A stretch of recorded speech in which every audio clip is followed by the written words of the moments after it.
militaba en la UCD, fue miembro de la Junta General de Guipúzcoa y diputado foral, consejero de Turismo del Consejo General Vasco, delegado del Gobierno en el País Vasco, presidente UCD de Guipúzcoa, presidente del Partido Popular del País Vasco, diputado en el Congreso, vicesecretario general nacional del PP, candidato a la alcaldía de San Sebastián, sustituyendo a Gregorio Hernández después de que esta persona fuera asesinada por ETA, ministro del Interior, y decir que si se van ustedes a Internet y buscan encuestas antiguas, reiteradamente Jaime María Oreja era el ministro más valorado del Gobierno, encuesta tras encuesta, y actualmente parlamentario europeo, cuya actividad les puedo asegurar que yo sigo a través de la página web del Parlamento Europeo. Cada diputado del Parlamento Europeo tiene un acceso a sus actividades,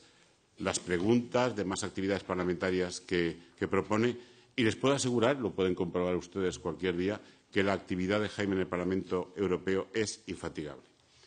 Pero a esa vocación política se le une una enorme coherencia personal. Yo creo que a lo largo de mi vida he conocido a muchos políticos y les puedo asegurar, por supuesto, lo diría si Jaime no estuviera delante, y lo diría incluso con más libertad, que no he encontrado nunca una persona de tanta coherencia en su actividad política como Jaime. Hay una continuidad vital en su pensamiento, un pensamiento humanista cristiano que se fue formando en el crisol de grandes políticos españoles que fue la Asociación Católica de Propagandistas, de la cual salió una buena parte de la clase política que protagonizó la transición española del autoritarismo a la democracia. Y en ese crisol de la CDP él ya ocupó un cargo de responsabilidad. Fue secretario nacional de jóvenes de la CDP, allá hace ya unas cuantas décadas, pero bueno, era su primer cargo, digamos, político, público, no político. Pero además la dedicación de Jaime a la política ha sido una dedicación incómoda. El lugar, el ámbito donde le ha tocado ejercerla no era un ámbito especialmente atractivo. Su vida política se ha desarrollado en un medio hostil, en el medio al que él se siente vitalmente vinculado, el País Vasco. Porque a veces cuando la gente, los medios de comunicación, el hombre de la calle, hace una valoración de los políticos, generalmente identifica al político como una persona que se mueve por el afán de poder, por un cierto bienestar social o económico, por una cierta popularidad incluso. Pero cuando esa dimensión conlleva la otra negativa de estar siempre en vilo, como diría un gran profesor, don José Coslao, estar siempre en vilo, entonces es cuando la vocación política y la dedicación a la política alcanza su más noble y profundo sentido. Jaime es un vasco y es un español, y yo creo que toda su trayectoria política del año 77 se ha centrado en gran medida en hacernos ver y en hacer hincapié en que ambas condiciones no son para nada incompatibles, sino son fruto de una realidad histórica permanente y han de ser, por supuesto, una condición de simbiosis para un futuro de España en paz y libertad. En definitiva, es una personalidad admirable, uno de los grandes políticos de estos 30 años. En definitiva, un lujo para la vida política española y, desde luego, una persona a la que yo le deseo, por el bien de todos, una todavía futura larga trayectoria en la vida política al servicio de España y, en este caso, también al servicio de Europa. Jaime, muchísimas gracias por tu esfuerzo para estar aquí y con gusto te cedo la palabra.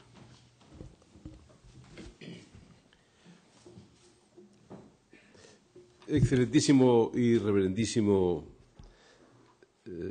nuncio apostólico Renzo Frattini, excelentísimo y reverendísimo obispo de Santander, don Vicente Jiménez Zamora, excelentísimo y reverendísimo arzobispo de Mérida Badajoz, queridas autoridades, querido presidente de la Junta Nacional de Semanas Sociales de España, Vicente Navarro Luján, muchas gracias por tus palabras. no hagan ustedes ni caso de lo que acaba de decir Vicente Navarro, porque él tiene el problema que me conoce cuando yo tenía 23 años. Y somos viejos amigos antes de que yo decidiera entrar en la política, precisamente en el ámbito de la Asociación de Propagandistas en Valencia, donde yo estudiaba, y por eso todo lo que pueda decir de mí no tiene nada que ver con la realidad. Simplemente lo único que pone de manifiesto es que nos conocemos hace más de 35 años, seguimos siendo amigos y eso, en la vida en la que hoy vivimos, sin duda, eso es un milagro. Señoras y señores, la pregunta que nos convoca hoy aquí es sobre el futuro de la Unión Europea. Y más exactamente nos convoca la pregunta sobre si la Unión Europea puede ser o no un proyecto de esperanza. Y en caso afirmativo, ¿cómo puede serlo? Creo que la estructura de una intervención como la que yo me propongo desarrollar en los siguientes minutos debe por ello tener tres partes bien definidas. En primer lugar, debemos preguntarnos por el sentido histórico original del proyecto europeo. En segundo lugar, debemos hacer un diagnóstico sobre nuestra situación actual. Y finalmente es necesario abordar una prospección sobre el futuro. Y es lo más difícil, proponer una serie de líneas de acción que nos permita alcanzar lo que pretendemos. Ahora bien, siendo estas tres las partes que necesariamente deben formar un relato completo sobre el proyecto europeo, creo que la exposición puede ganar en rigor y en claridad si se altera el orden cronológico. De modo que quisiera comenzar por hacer el diagnóstico de nuestra situación actual, para centrarme luego en los orígenes del proyecto europeo y también en su posible desarrollo en los próximos años. Es decir, comenzaré por el presente, luego seguiré por el pasado y finalmente abordaré el futuro de la Unión Europea. Insisto en que de este modo se comprenderá mejor el conjunto de la exposición y ganarán fuerza los argumentos esenciales que me propongo defender. El presente de la Unión Europea. El retrato actual de la Unión Europea y de la inmensa mayoría de los países que la componen es el retrato de una crisis global, incluso diría total. Y lo califico de total porque no solo estamos viviendo una crisis económica, estamos en algunos países viviendo también una crisis política, una crisis social, y en el trasfondo de todo ello lo que es en realidad es una crisis de cohesión y de confianza. Si tuviese que escoger un problema político hoy y sobre todo un riesgo para el futuro de la Unión, elegiría la falta de cohesión, derivada no solo de las diferentes situaciones económicas de los países, sino sobre todo de la falta, del déficit de valores compartidos. Al no haber hoy suficientes valores compartidos, la Unión Europea no solo corre el riesgo de dos velocidades, la de los países más ricos y la de los más pobres, sino que la crisis y la recesión pueden instalar dos concepciones contradictorias de Europa, la de aquellos que consideran la Unión como una oportunidad de liderazgo y la de aquellos otros europeos que consideran a la Unión como un gendarme desagradable y feroz, empeñado en reducir el bienestar de muchos de los ciudadanos.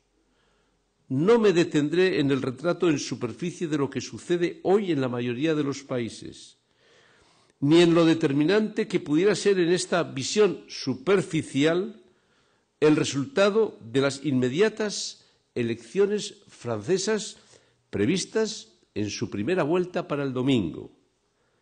Diré simplemente que sigue faltando un diagnóstico profundo de la crisis que sacude Europa. Vivimos tiempos de incertidumbre y de transición. Sabemos que este periodo nos va a conducir a un tiempo nuevo, que todavía desconocemos. Estamos por ello en el arranque de un tiempo nuevo en el que se han acumulado una serie de crisis económica, social, política, a las que aún ni hemos sabido ni sabemos dar solución. Pero todas ellas, sin duda, demandan un replanteamiento de casi todo, de todos los elementos esenciales a partir de los cuales habíamos constituido un modelo social que se ha roto, que se ha quebrado y que, por tanto, lo que se requiere es una reconstrucción, una redefinición, un proyecto de regeneración. Todas estas crisis acumuladas y aún no resueltas no son fenómenos aislados, sino que son manifestaciones y consecuencias de una misma causa. Comparten un mismo origen y una misma identidad.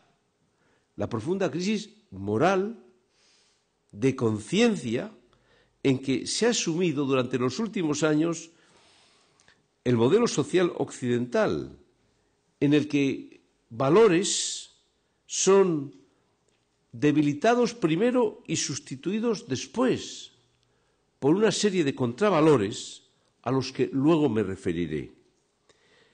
Porque el gran error que se ha cometido en los últimos años y que nos ha llevado a esta crisis ha sido que hemos dejado a un lado, que hemos abandonado, que hemos dejado sin contenido los valores esenciales sobre los que habíamos construido nuestro modelo de sociedad, incluso de nuestra prosperidad. Y por ello, para poder comprender el reto al que ahora nos enfrentamos, el adversario al que tenemos delante de nosotros, es preciso previamente tener muy claro lo que nos ha conducido a esta situación. ¿Qué ha causado esta crisis de valores? ¿Quiénes son los responsables de la misma? Y lo primero que hay que aceptar es que no cabe buscar un único responsable de esta crisis. No cabe tampoco, por así decirlo, echar balones fuera. Todos somos responsables de la progresiva pérdida de fortaleza que a lo largo de estos años ha ido sufriendo el sistema de principios y valores sobre el que se asentaba nuestro modelo social.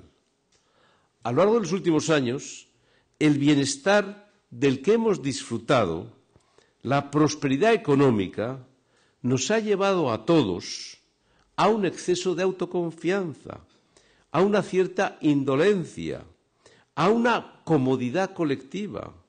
Los gobiernos, los sistemas financieros, pero también las personas, hemos caído todos en una misma tentación, cuando hemos vivido por encima de nuestras posibilidades, cuando nos hemos endeudado más de lo necesario y cuando nos hemos hipotecado más de lo debido, cuando no hemos sabido diferenciar en el seno de nuestra sociedad lo que distinguimos con claridad en el ser humano, que no es lo mismo crecer que engordar, cuando por ello hemos roto un equilibrio indispensable entre el bienestar y el esfuerzo que desarrollamos, cuando nos hemos emborrachado de comodidad y hemos confundido el bienestar con una borrachera, convencidos que como nuevos ricos nos merecíamos esta nueva situación, como si formara parte de nuestra genética,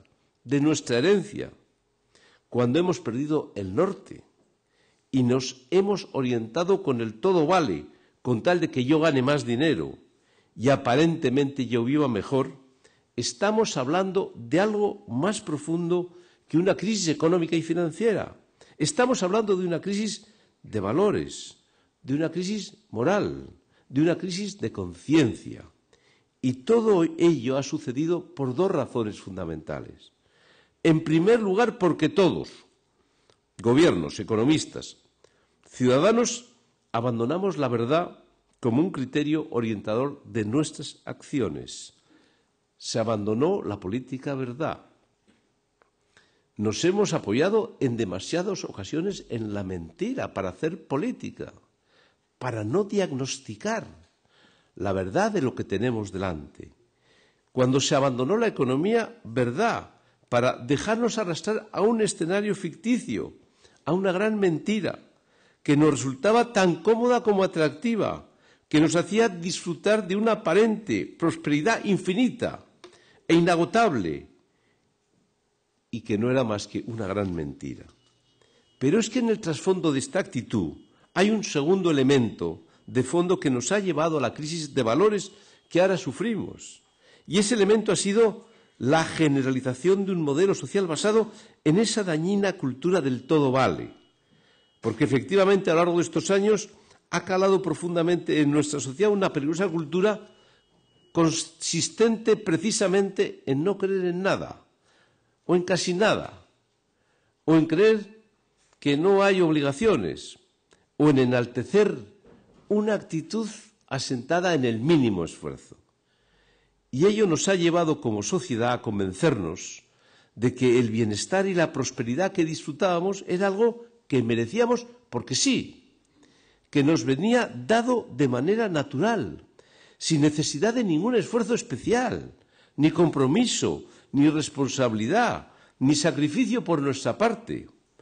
Y cuando ha llegado la crisis, ha encontrado un perfecto caldo de cultivo para su expansión en una sociedad debilitada, dócil y desarmada a la hora de reaccionar. Yo suelo decir, siguiendo la fábula, que la crisis que ha llegado a una sociedad en la que nos habíamos convertido en indolentes cigarras en lugar de ser laboriosas hormigas. Y eso ocurre cuando la búsqueda de prosperidad se distorsiona, convirtiéndose simple y llanamente en un vacuo hedonismo. Esa cultura del todo vale es lo que el propio Papa Benedicto XVI ha denominado en diferentes ocasiones como la tiranía del relativismo. Una dulce tiranía, podíamos añadir, porque efectivamente la crisis de valores que padecemos es, de alguna manera, el gran triunfo de esa cultura del relativismo que se ha extendido como una plaga por el conjunto de las sociedades europeas. ¿Y en qué consiste esa cultura del relativismo? ¿Por qué tiene tanta capacidad de contagio? Porque es cómoda, porque la doctrina del relativismo se asienta en una serie de características que la hacen particularmente atractiva y dulce. ¿Por qué? En primer lugar, la defensa del relativismo se viste con un atractivo disfraz de exaltación de la libertad. Las obligaciones no existen. La eliminación de las obligaciones y las responsabilidades se presentan siempre en un bonito envoltorio, como si se tratara de la ampliación, del desarrollo, de la creación de nuevos derechos. Y en segundo lugar, esa creación de falsos derechos se adorna más aún gracias a una manipuladora utilización del lenguaje. El relativismo crea un nuevo lenguaje, una nueva jerga, que lo hace atractivo y a veces imbatible ante la opinión pública. Así ya no hablamos de aborto, sino de salud reproductiva y derecho a las madres a decidir. Ya no hablamos de eutanasia, sino del derecho a morir dignamente. Ya no hablamos de adoctrinamiento, sino de educación para la ciudadanía. Suprimimos obligaciones y responsabilidades, creamos supuestos nuevos derechos y ponemos las bellas palabras al servicio de esa estrategia, dulce también. Y en tercer lugar, la tercera característica de la doctrina del relativismo es su transversalidad. Es una doctrina que en su capacidad de contagio se extiende por todos los países y supera y traspase las ideologías. En ese sentido, tanto desde el punto de vista territorial como ideológico, el éxito del relativismo radica en que nunca sabemos dónde tiene sus líneas fronterizas. Es evanescente en su enorme capacidad de expansión y contagio. Nos alcanza a nosotros mismos, a todos. Se confunde a veces con nuestras lógicas y normales limitaciones y sobre todo nos hace dudar en numerosas ocasiones. la capacidad expansiva de esa doctrina relativista, que es un proceso de larga duración, se nutre de esa transversalidad, de no identificarse con unas siglas concretas o con un partido político concreto, impregnando así con mayor facilidad al conjunto de la sociedad bajo la falsa apariencia de no corresponderse con una opción política específica.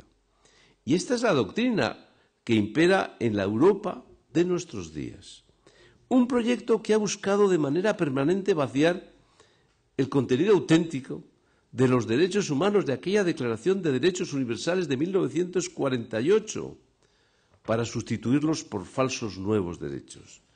Todo ello ha permitido y ha facilitado la puesta en marcha de una agenda, de la agenda de los denominados nuevos derechos.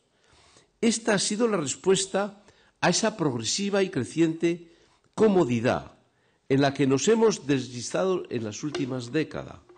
Cuando algo se cruza e interfiere en nuestra comodidad, se crea un nuevo y falso derecho, que en el fondo significa una supresión de una obligación ante el no nacidos, ante el nasciturus, o ante el anciano, o hasta ante el enfermo.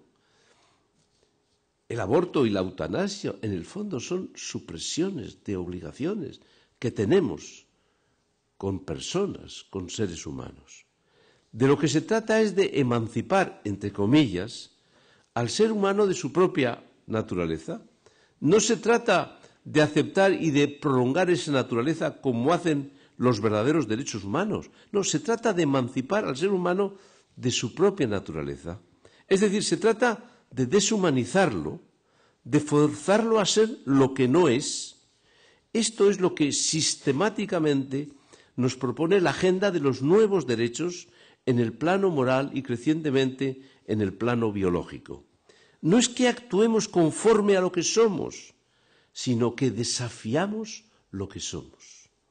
La defensa de los derechos humanos exige un compromiso frente al relativismo, frente a su agenda de los denominados nuevos derechos.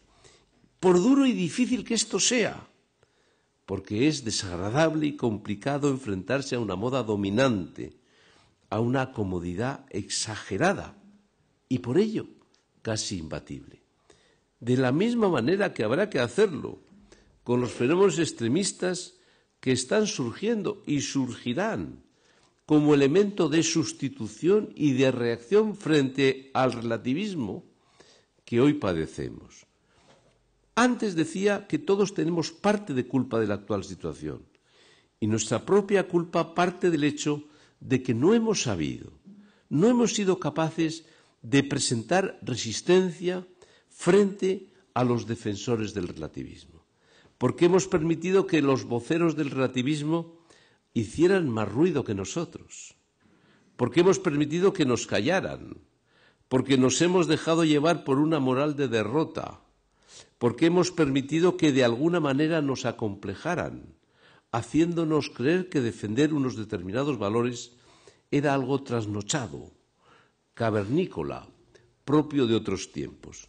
Y muchas veces hemos caído en esa trampa, a nivel individual y a nivel colectivo. Hemos aceptado a veces las reglas de juego de quienes precisamente lo que buscan es erradicar de la vida pública y de la vida política un debate sobre valores. Yo suelo decir que nos ha faltado valor, en singular, para defender nuestros valores en plural. Y pasamos al origen. La crisis de valores afecta necesariamente a la Unión Europea porque en su origen la Unión nace precisamente como una comunidad de valores, tras la tragedia de 2 guerras europeas. Nace no solo en la incomodidad, sino incluso en la tragedia, para que ésta nunca volviera a producirse. En la medida en la que el hecho de esta comunidad de valores se ha ido diluyendo, especialmente como un efecto colateral de derrumbe del muro de Berlín, el proyecto europeo ha ido perdiendo esta dimensión y finalmente se ha ido confundiendo con una simple operación económica, más o menos fallida. Pero la Unión no nació solo como un acuerdo de entidad monetaria. Nació en primer lugar como un proyecto de carácter moral. Y quisiera recordar a este respecto algunas cosas fundamentales. El proyecto europeo fue formulado como un instrumento del denominado bloque occidental, una vez terminada la Segunda Guerra Mundial, y en un contexto de creciente tensión con el bloque comunista. La experiencia de la guerra y de la posguerra es la experiencia de la aniquilación del humanismo en la política europea, en el avasallamiento de la persona por el Estado, en la pérdida de referencias morales. Significa la quiebra de la herencia cultural occidental. Es frente a todo esto como se concibe y se pone en marcha el proyecto europeo, que no es un proyecto neutral desde el punto de vista ético y moral, sino un proyecto abiertamente militante e inspirado por principios y por personas nítidamente situados en la tradición del humanismo cristiano europeo. No exclusivamente, pero sí muy destacadamente. Con frecuencia se olvida esa militancia moral, esa no neutralidad, esa expresa repulsa de cualquier relativismo y específicamente del relativismo que se encuentra en la base de los totalitarismos que hacen de la persona un puro instrumento del poder y de la violencia, que anulan el valor de la vida humana y de los derechos asociados a ella. Pero si olvidamos eso, olvidamos cuál es el sentido histórico del proyecto europeo. Esa militancia moral tuvo tres expresiones esenciales. Una expresión en materia de seguridad asociada a la OTAN. Una expresión en materia de organización política a favor del Estado de Derecho asentado en el respeto a la persona y a sus derechos fundamentales, que son de carácter prepolítico y que deben ser defendidos frente a cualquier agresión. Y finalmente una expresión económica, a favor de una libertad económica que se pone al servicio de la cohesión social y del interés general a través de un modelo de bienestar inspirado en la subsidiariedad, principio de origen cristiano, y en la idea de que nadie debe ser abandonado a su suerte. Estos principios son en sí mismos valiosos, pero el hecho de que países que acababan de protagonizar un enfrentamiento brutal fueran capaces de reencontrarse alrededor de unos valores compartidos y de una herencia cultural y moral común para poner en marcha un proyecto de paz, libertad y prosperidad debe ser considerado como un acontecimiento histórico, extraordinario y profundamente inspirador. La Declaración Universal de Derechos Humanos de 1948 es una referencia simultánea al arranque de los pasos de la Unión Europea. Y muchos se olvidan de que en aquella declaración no se ahondó en la defensa del derecho a la vida frente a las prácticas del aborto y de la eutanasia, propio siempre de regímenes totalitarios, porque era en aquel momento tan obvio la tragedia que había significado el desprecio de la dignidad de la persona que parecía que no era tan esencial su reiteración. Se puso el acento en aquellas otras cuestiones sociales derivadas de la escasez y del hambre en aquellas fechas. Sin embargo, estos cimientos se han ido debilitando con el paso de los años y a partir de la caída del muro y de la ilusión de haber alcanzado eso que se denominó el final de la historia, su deterioro ha sido vertiginoso. La Unión Europea y los países que la forman parecen haber olvidado las lecciones de su propia historia y haberse entregado a la adoración de un becerro de oro que no ha traído nada bueno.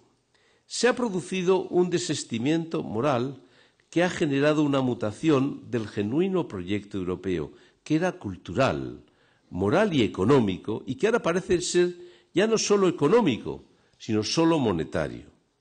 Sin reparar en que las reglas económicas para funcionar han de ser de algún modo reglas morales.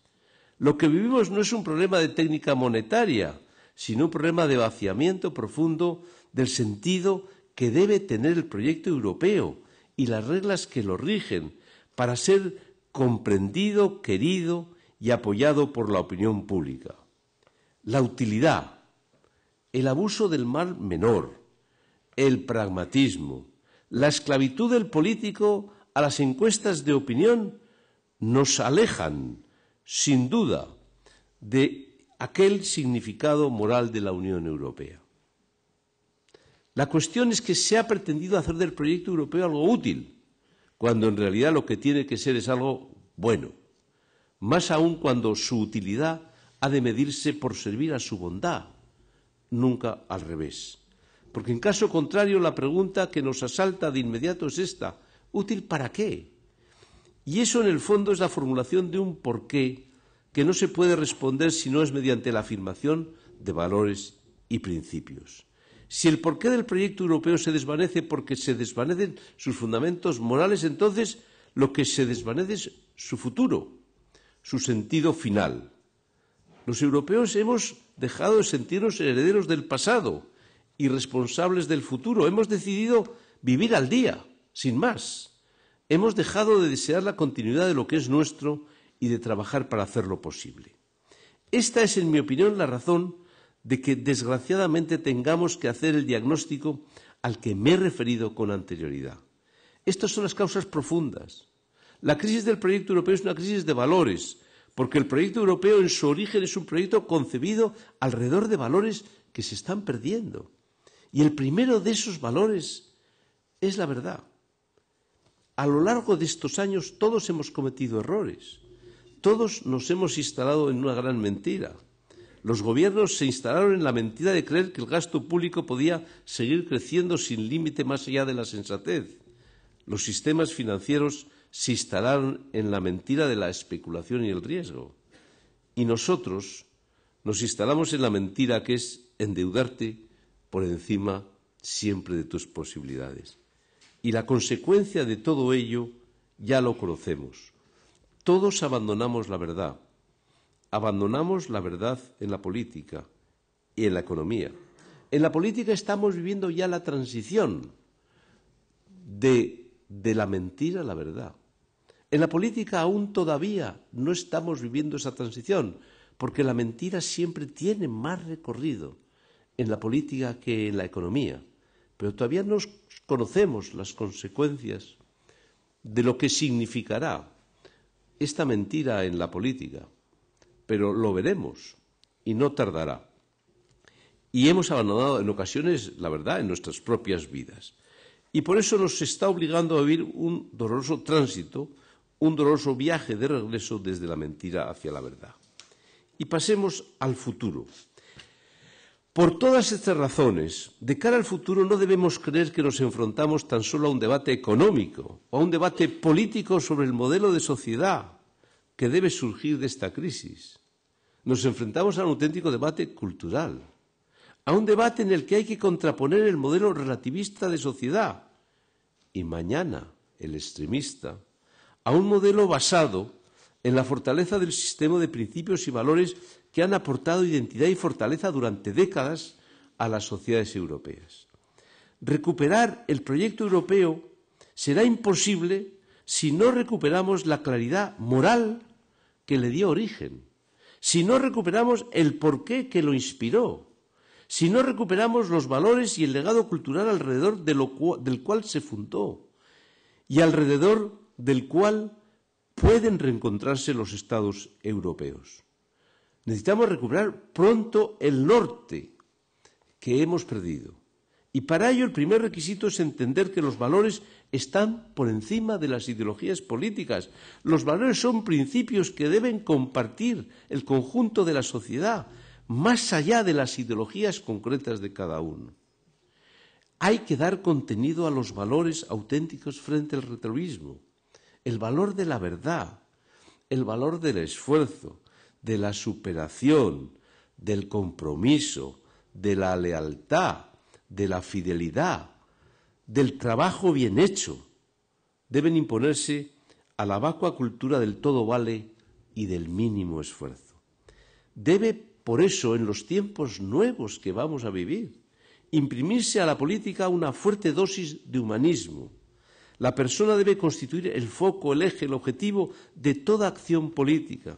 La persona, sus valores, su proyecto vital deben constituir cada vez más la principal preocupación del político, del economista, de los pensadores, de todos aquellos que de una u otra manera conformen y definen el modelo social en el que vivimos.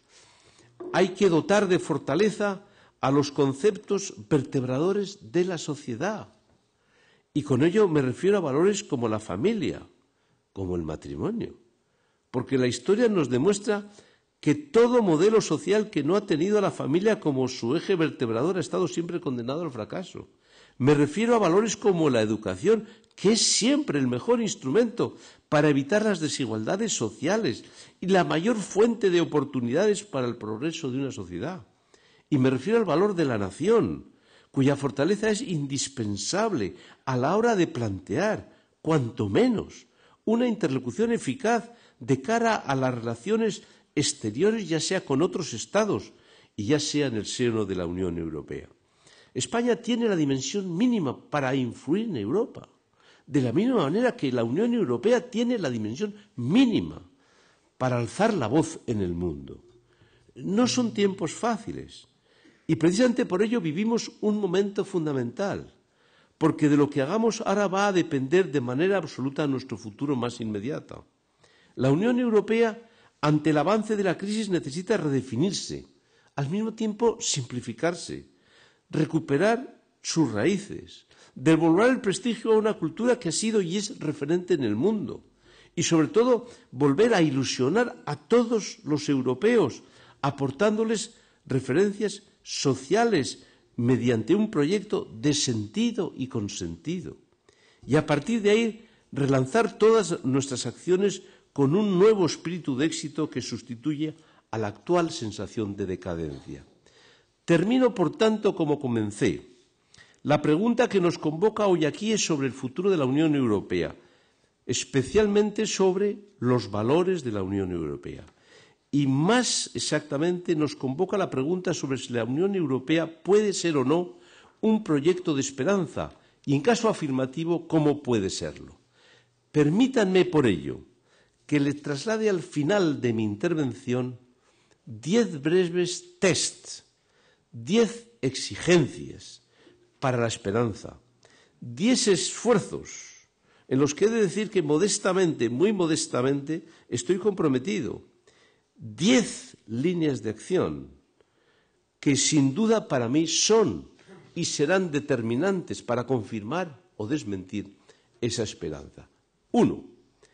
Es preciso que pronto, cuanto antes mejor, seamos capaces de introducir en la Unión Europea, en el seno de nuestras sociedades, lo que hoy no existe, un debate cultural, antropológico, esto es, sobre el concepto de la persona, que hoy no se produce en el debate partidario. Este objetivo, en modo alguno, es un imposible para una democracia, y de hecho este tipo de debates está mucho más avanzado y mucho más desarrollado en los Estados Unidos de América que en Europa. 2. A partir de este debate es preciso avanzar en los próximos años en la cultura de la vida en Europa, frente a la administración de la cultura de la muerte, a través del aborto y la eutanasia, que hoy preside, por desgracia, nuestra actividad, nuestro cuadro político y legislativo. 3. En estos próximos años tenemos que ser capaces de crear y consolidar líneas de vanguardia y de resistencia frente al relativismo en todas y cada una de las instituciones y naciones europeas, basados en nuestros valores cristianos, sin olvidar, y lo vuelvo a decir, que en poco tiempo tendremos que hacer frente desde esos mismos valores a fenómenos extremistas. 4. Tenemos que saber estar unidos, más próximos que nunca, quienes compartimos estos valores y principios. Cuanto más trascendentes sean los principios que defendemos, necesitamos más unidad, más estrategia y más organización. Pero tenemos que saber sumar, empezando por nosotros. Tenemos que ir más allá del ámbito concreto de nuestra organización o asociación a la que pertenecemos, entre otras razones, para evitar la falsa impresión que un gigante opulento, como es el relativismo, tiene enfrente a un ejército que vulgarmente se dice que parece que es el ejército de Pancho Villa. No hacen falta más organizaciones, ni que se le sustituya, pero más estrategia, más visión compartida, más Estado mayor frente a la defensa de estos valores. 5. Desde la Unión Europea tenemos que saber impulsar un diálogo transatlántico en valores, tanto con los Estados Unidos como con los países hispanoamericanos. 6. Tenemos que encontrar medios para incorporar a los jóvenes para esta tarea de actualización de valores. Hay muchos jóvenes que comparten nuestros valores, tal y como se puso de manifiesto en el pasado mes de agosto en la JMJ en Madrid, pero muchas veces no tienen foros, no saben cómo defender estos valores. 7. Hay que también saber sumar, unir los medios de comunicación que comparten estos valores. Hay que saber favorecer una dinámica de suma, de asociación, incluso de fusión, pero que realmente sean medios de comunicación de masas aquellos que hoy defienden estos valores en Europa. 8. Además de robustecer, de aglutinar, de unir, de cohesionar a quienes compartimos unas convicciones y unas creencias, tenemos siempre que saber buscar y definir puntos de encuentro con aquellos sectores de la sociedad europea que, sin compartir nuestras creencias religiosas, comparten desde el ámbito de la razón nuestra concepción de la persona y de la sociedad. 9. Tenemos que saber, los laicos, mejorar el diálogo con la Iglesia y ellos con nosotros, con la naturalidad necesaria, con la naturalidad propia de quienes sabemos que, aunque en esferas diferentes, plenamente autónomas y diferenciadas, compartimos una misma preocupación por el presente, por el futuro de Europa y que compartimos un mismo concepto de la persona. Y por último, 10, el test más importante, que tenemos que saberlo hacer cada uno de nosotros, es nuestro cambio de actitud personal. Nos equivocamos cuando afrontamos la crisis, cuando miramos exclusivamente a los economistas, al Banco Central Europeo, a las instituciones políticas. Hay que saber vivir de otra forma y de otra manera. Y es preciso un cambio de actitudes de carácter personal. Y esa es la clave para afrontar no solo la crisis, sino los tiempos nuevos que vamos a vivir. Y solo desde un profundo cambio de actitud personal podremos afrontar los nuevos tiempos que vamos a vivir. Y ese test debe empezar haciéndose uno mismo, no pensando cómo cambian los demás, sino cómo cambiamos cada uno de nosotros en la pequeña parcela de responsabilidad que tenemos. En definitiva, mi respuesta es que sí hay razones para la esperanza. La Unión Europea puede y debe ser un proyecto de esperanza. Lo fue y lo tiene que volver a serlo. Si lo fue en la tragedia, ¿por qué no lo va a ser ahora? Y para ello lo que tiene que es recuperar su propia entidad moral, sus valores, sus principios. Debe ser consciente de su propia decadencia, sin vergüenza, sin miedo, porque es lógico, porque 70 años desde que ha arrancado, lógicamente tiene su propia decadencia y tiene que ser y entender que esas causas de esa decadencia no son solo económicas. La decadencia económica es la consecuencia de una decadencia cultural a la que hay que poner o tratar de poner fin. Es a lo que hay que dar la vuelta. Y para eso hay que ser capaces de abrir este debate en la sociedad en la que vivimos.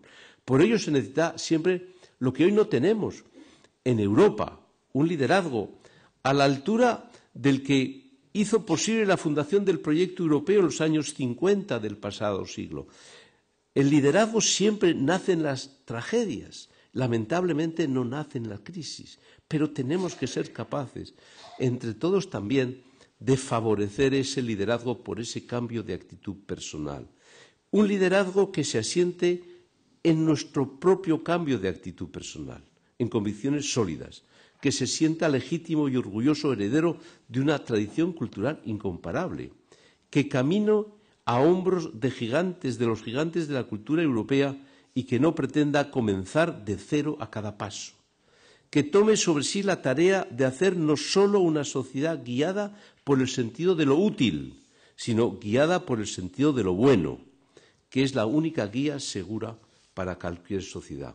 Por ahí pasan el futuro y la esperanza de Europa y de la Unión Europea. Y ese es el único fundamento real para perseverar en el loable propósito de lograr una unión cada vez más estrecha entre las diferentes naciones europeas. Muchas gracias.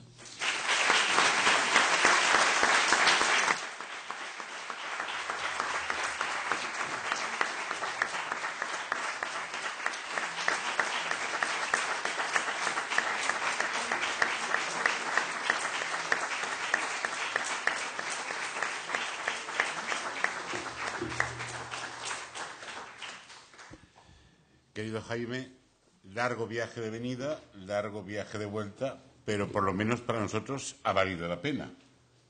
No sé si para ti nuestra compañía también, creo que sí.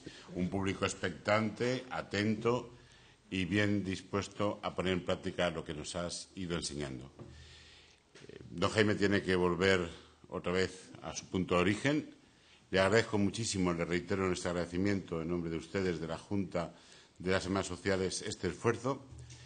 Y muchísimas gracias, Jaime. Hasta pronto.